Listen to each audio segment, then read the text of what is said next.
Apa sudah gawat sekali Ketua? Harus kita buat perpu? Kebutuhannya begitu mendesakkah? Apa gunanya menteri, pejabat negara kalau begitu? Di saat keadaan genting lepas tangan pada ketakutan, nggak mau, minta tolong, minta imunitas. Kasihan ini Pak Jokowi.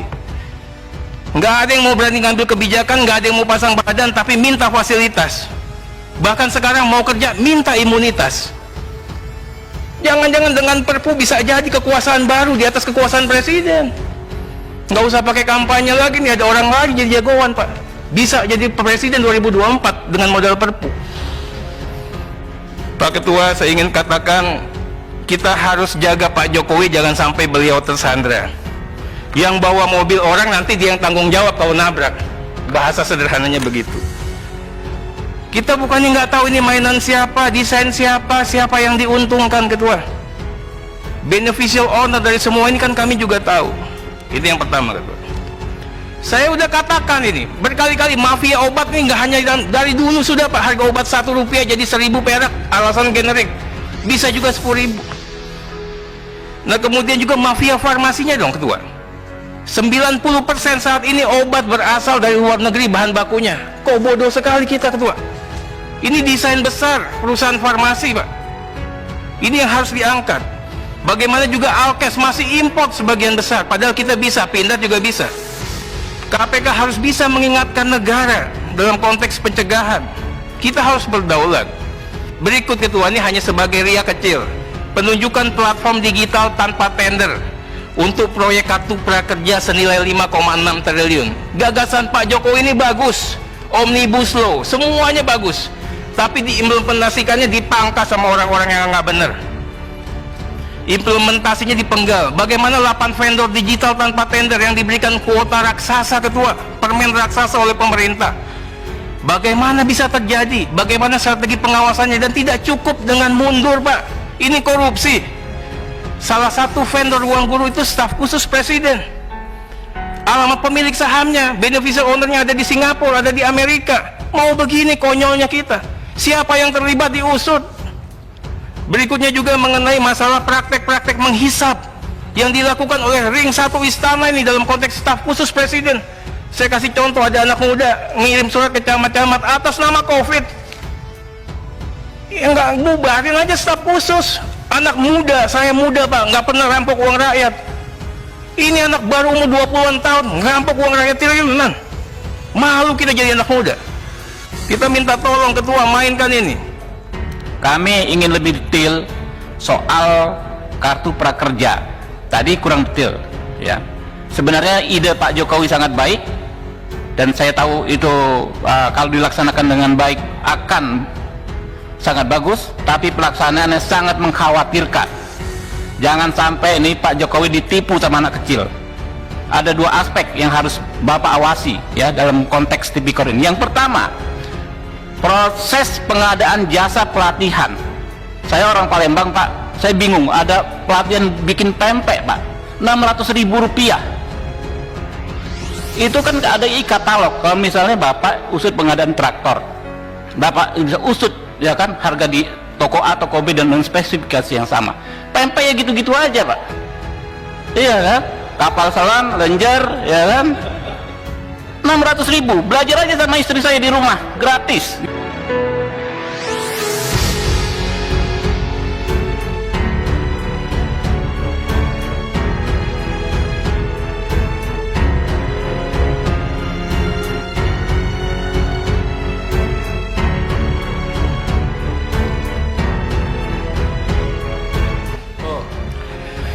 Saat ini semua pihak bangsa kita, ya, mengharap dan berharap yang besar kepada KPK. Ini adalah momentum terbaik KPK untuk menerapkan konsep pencegahan ala kepemimpinan KPK yang baru.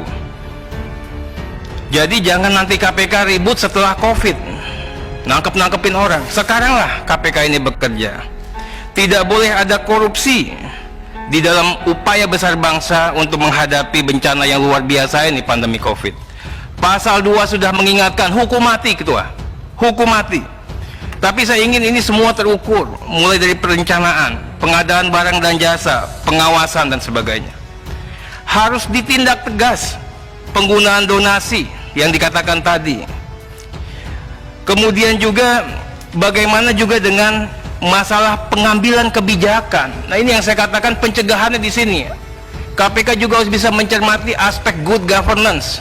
Benar nggak kebijakan pemerintah diambil dari prosedurnya, mekanismenya, tata cara, due process of law, haruskah lewat perpu misalnya? Apa cukup dengan undang-undang? Cukup dengan surat edaran? Cukup dengan rapat koordinasi? Kita juga bicara yang namanya ada daulat rakyat di sini, Pak. Yang namanya keuangan negara dan pengelolaan keuangan negara nggak bisa diambil alih oleh beberapa pihak saja. Berikutnya juga kita ingin sampaikan, Pak Ketua. Pak Ketua ini lembaga negara, pimpinan lembaga negara. Presiden sebagai kepala negara, pemegang kekuasaan pemerintahan tertinggi. DPR membuat undang-undang, menetapkan APBN, Pak. Jadi kewenangan kita ini juga harus dijaga, Pak. Bicara besaran, bicara peruntukan itu daulat rakyat. Makanya saya katakan, Ketua, nanti tolong dikaji itu perpu. Berikutnya lagi bicara materi muatannya perpu. Apa boleh materi muatan mengatur kebijakan yang seperti itu? Apa tidak melampaui kewenangan undang-undang? Menabrak fatsun konstitusi? Menegasikan kekuasaan pemerintahan negara Pak Jokowi? Nanti saya ingin analisa nih. Menghilangkan daulat rakyat. Pemeriksaannya juga nggak ada, pengawasannya juga nggak ada, KPK pun juga dihilangkan ini. Nah, ini yang kita katakan KPK harus tampil. Saya nggak bicara ruang guru kecilan itu. Ini yang gede-gede seperti ini. Apa sudah gawat sekali, Ketua? Harus kita buat perpu. Kebutuhannya begitu mendesakkah? Apa gunanya menteri, pejabat negara kalau begitu? Di saat keadaan genting lepas tangan pada ketakutan nggak mau, minta tolong, minta imunitas. Kasihan ini Pak Jokowi. Nggak ada yang mau berani ngambil kebijakan, nggak ada yang mau pasang badan, tapi minta fasilitas. Bahkan sekarang mau kerja, minta imunitas. Ketua, saya minta betul bagaimana strategi dan pembiayaan serta postur. Tadi Ketua katakan 405T untuk kesehatan, 75T untuk kesehatan, Pak. Yang lain ini nggak tahu. 110 untuk pemulihan dikasih ke siapa? Negara mau pinjam 1.000 triliun, Pak. Untuk apa? Jangan-jangan dengan perpu bisa jadi kekuasaan baru di atas kekuasaan presiden. Nggak usah pakai kampanye lagi nih, ada orang lagi jadi jagoan, Pak. Bisa jadi presiden 2024 dengan modal perpu. Pak Ketua, saya ingin katakan kita harus jaga Pak Jokowi jangan sampai beliau tersandra. Yang bawa mobil orang nanti dia yang tanggung jawab kalau nabrak. Bahasa sederhananya begitu. Jangan sampai juga ada desain besar, Ketua. Jangan sampai ada kooptasi kekuasaan pemerintah yang berkuasa saat ini atas nama undang-undang. Ketua harus jaga juga ini dalam aspek pencegahan. Saya ingin katakan DPR bukannya tidak tahu, DPR bukannya tidak mengerti, bukannya DPR bodoh. Tapi kita katakan DPR bersabar, mau sampai mana langkah mainnya ini. Kami mau KPK ini proaktif, menjaga dan melindungi pemerintahan yang sah, memberikan masukan, rekomendasi terkait dengan kebijakan-kebijakan yang anomali dan menyimpang. Di negara mana saja, Ketua, infokan ke kami. Ada COVID, tapi tiba-tiba dibuat perpu seperti ini. Ini Ketua nggak usah repot-repot ngurusin yang kayak gitu. Ini di hulunya dulu dimainkan. Kita bukannya nggak tahu ini mainan siapa, desain siapa, siapa yang diuntungkan, Ketua. Beneficial owner dari semua ini kan kami juga tahu. Itu yang pertama, Ketua. Yang kedua, penetapan sudah nih, uang sudah ada, sudah dialokasikan. Nah, sekarang minta betul KPK memeriksa evaluasi, monitoring, supervisi terkait dengan penetapan program prioritas beserta besarannya. Di depan dulu nih, main di depan, Pak. Bagaimana mekanisme pengadaan? Kok bisa tiba-tiba ada penunjukan langsung? Siapa yang ditunjuk atas dasar apa? Mensakkah? Nanti kita bicara ruang guru lah, itu contoh kecilnya. Bagaimana dengan SOP, guideline detail, kemudian juga pengawasan, dan siapa yang berwenang untuk menentukan salah dan benar? Saya pribadi, fraksi kami meminta yang menentukan itu adalah KPK. Karena KPK yang tidak bermain di antara kementerian lembaga. Semuanya kan sudah terima uang semua nih. Polisi terima, TNI terima, semuanya kan. Yang belum terima uang ini kan KPK, KPK yang jaga ini semua. Kemudian KPK akan sikat jika ada korupsi alkes. Tidak hanya sikat korupsi alkes, bea cukai diperiksa juga, distribusi jumlah dan spek. Bagaimana dengan sinyalemen Menteri Menek BUMN? Ada mafia alkes ketua. Praktek kotor PJB, obat, alkes dan APD untuk BUMN dan di luar BUMN. Saya udah katakan ini berkali-kali, mafia obat nih nggak hanya dari dulu sudah Pak, harga obat Rp1 jadi 1.000 perak, alasan generik, bisa juga 10.000. Nah kemudian juga mafia farmasinya dong ketua. 90% saat ini obat berasal dari luar negeri bahan bakunya. Kok bodoh sekali kita ketua. Ini desain besar perusahaan farmasi Pak. Ini yang harus diangkat.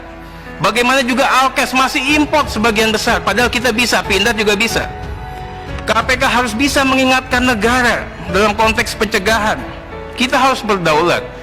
Bagaimana BUMN harus menjadi frontier, tapi BUMN-nya benar. Jangan sampai kita terjebak sama short term policy yang ujung-ujungnya duit, ujung-ujungnya proyek, sehingga memakmurkan para trader dan menjaga kekuasaan para mafia.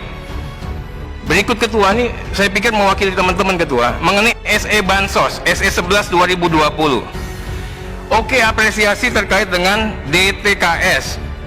Fair value-nya dilakukan Kemensos basis data Dukcapil. Tapi ketua, yang ingin disampaikan, saat ini kayak di Jakarta, itu kalau basisnya Dukcapil, itu hanya warga Jakarta. Orang Jakarta ini 70% orang luar yang tidak ber-KTP, dan sekarang potensi rentan miskin. Kita mau bagi, gimana bawa baginya? Jumlahnya berapa? Ini yang saya katakan, dan berkali-kali polisi sudah melakukan upaya kemarin menyisir, itu lebih bagus. Nah saya minta KPK juga melakukan kerja-kerja yang seperti itu. Bantuan DTKS harus mengena dan tepat sasaran ketua. Ini ladang uang baru ketua. Kami ingin lebih detail soal kartu prakerja. Tadi kurang detail ya. Sebenarnya ide Pak Jokowi sangat baik, dan saya tahu itu kalau dilaksanakan dengan baik akan sangat bagus, tapi pelaksanaannya sangat mengkhawatirkan. Jangan sampai ini Pak Jokowi ditipu sama anak kecil.